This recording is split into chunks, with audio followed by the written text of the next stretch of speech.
மதுரையில் 10,000 பேருக்கு அரசு சார்பில் பட்டா வழங்கப்பட உள்ளதை பட்டாபிஷேகம் நடத்துகின்ற நிகழ்ச்சியாகவே தான் பார்ப்பதாக முன்னாள் அமைச்சர் RB உதயகுமார் விமர்சனம் செய்துள்ளார். இது தொடர்பாக மதுரையில் செய்தியாளர்களிடம் அவர் பேசியதை சூப்பர் பைட்ஸ் பகுதியில் பார்க்கலாம்.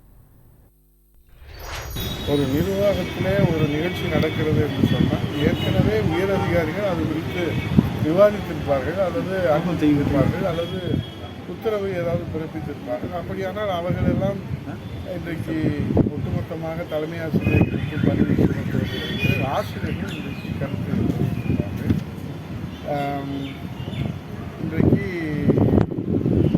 இந்த பள்ளிக்கல்வித்துறையிலே பொய்யாமொழி பொறுப்பேற்பது தொடர்ந்து சர்ச்சைகள் தான்.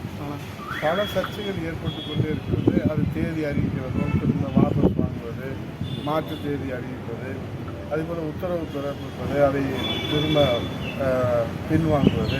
அவர் என்ன நோக்கத்துக்காக போயிருக்காரோ அந்த நோக்கம் நிறைவேறிக்கா? வெறும் பேப்பரில் MOU போடலாம், அறிவிக்கலாம்.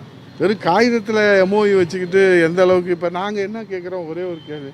ஏற்கனவே சிங்கப்பூர் போனீங்க, ஸ்பெயின் போனீங்க, துபாய்க்கு போனீங்க, போயிருக்கீங்கல்ல, அதெல்லாம் போட்ட MOUவை எந்த அளவுக்கு நீங்கள் நிறைவேற்றி எந்த மாவட்டத்தில், தமிழ்நாட்டில் எந்த மாவட்டத்தில் தொழிற்சாலை தொடங்கியிருக்கீங்க, என்ன தொழிற்சாலை தொடங்கியிருக்கீங்க, எவ்வளோ பேர்த்துக்கு வேலை கொடுத்துருக்கீங்க, எவ்வளோ முதலீடு வந்திருக்கு?